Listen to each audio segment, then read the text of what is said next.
আজকেও চলে এসেছি ব্যস্তময় দিনের একটা ভিডিও নিয়ে।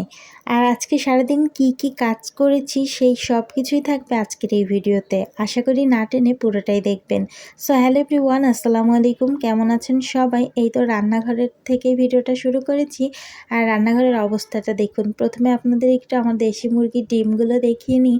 মাশাআল্লাহ, এখন আমার ৪-৫টা মুরগিতেই ডিম পাড়ছে। আর এই যে দেখুন রান্নাঘরের অবস্থা। রান্নাঘর হচ্ছে আজকে ডিপ ক্লিন করেছি। সব কিছু বাইরে বের করে নিয়ে তাক আর মিক্সিটা হচ্ছে সুন্দর মতো ধুয়ে পরিষ্কার করে ছাদে দিয়েছিলাম। আর এখন হচ্ছে সব কিছু জায়গায় রাখবো, সেই সাথে রান্নাঘরটাও সুন্দর মতো ক্লিন করেছি।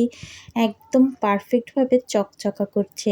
তো যাই হোক, এই তো মিক্সিটা দেখলেই বুঝতে পারছেন কতটা ক্লিন হয়েছে। সব কিছু একটু গোছগাছ করে নিয়েছি, আর শুধু কৌটাগুলো কালকে ধুবো। তা এই তো পরের দিন সকাল সকাল হচ্ছে ঘুম থেকে উঠে দেখে আমার শ্বশুর রস নিয়ে এসেছে।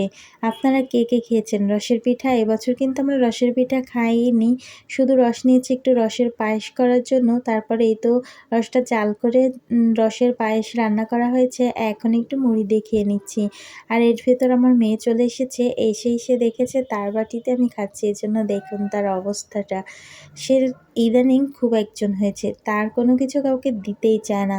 তো যাই হোক, এরপর আপনাদের ভাইয়া হচ্ছে কিছু বাজার নিয়ে এসেছে, সেগুলোকে উঠিয়ে নিলাম। এরপর ঝটপট করে দুপুরে রান্না করতে চলে এসেছি। আর দুপুরের রান্নাটা একটু ঝটপট করেই করি, যাতে একদম টাইম টু টাইম সব কিছু হয়ে যায়। কারণ আমাদের এখানে অভ্যাস আমার শ্বশুরের নামাজ পড়ে এসেই হচ্ছে ভাত খাবে।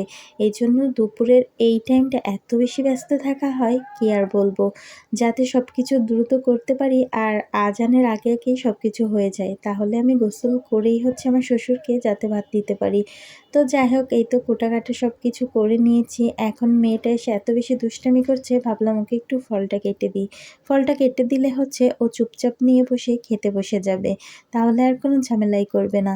এখন হচ্ছে এটা কেটে ওর কাছেও দিয়ে তারপর আমি দ্রুত রান্নাটা বসিয়ে দেব। আর যত দ্রুত রান্না বসানো হবে তত দ্রুত হচ্ছে আমার সব কাজগুলো শেষ হবে। প্রথমে হচ্ছে একটা তরকারি বসিয়ে দিয়ে আরেকটা তরকারির জন্য সব কিছু গোছগাছ করে নেব। তো যাই হোক, আজকে হচ্ছে চিংড়ি মাছ দিয়ে পাতাকপি রান্না করব। পাতাকপিটা আমার ভীষণ ভালো লাগে। চিংড়ি মাছ দিয়ে রান্না করলে এত বেশি মজা হয়েছিল কি আর বলবো। ভীষণ মিষ্টি ছিল। আর এখন সিজনাল সব সবজিগুলো অনেক বেশি মিষ্টি আর খেতে অন্যরকম একটা স্বাদ। যাই হোক, আমার ভীষণ ভালো লাগে। এখন এই তো মশলাটা কষিয়ে নিয়েছি। এখন বাঁধাকপিগুলো সব দিয়ে দেবো একে একে। এখানে অনেকটা কপি তো, যার কারণে হচ্ছে আমি একটু উল্টাপাল্টা করে নিচ্ছি। এরপর সবগুলো দিয়ে ঢাকনা দিয়ে ঢেকে দেবো। আর এই দেখুন কতটুকু হয়ে গেছে। তারপর সুন্দর মতো নাড়াচাড়া করে কষিয়ে একবারে ঝোল দিয়ে পাশের চুলাতে বসিয়ে দেবো।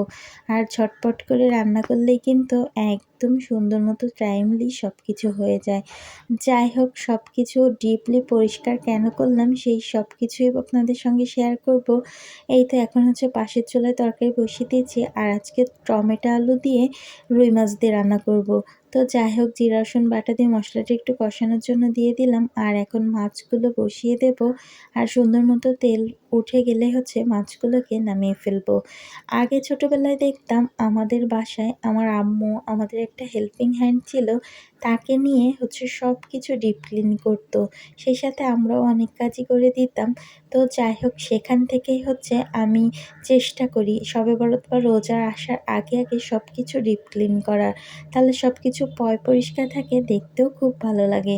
তো যাই হোক, এজন্য হচ্ছে সব কিছু সুন্দর মতো পরিষ্কার করছি। যেহেতু আমার মেয়ে ছোট আর আমার কোনো হেল্পিং হ্যান্ড নেই, এজন্য হচ্ছে একটা সাইড করে সব পরিষ্কার করে ফেলবো।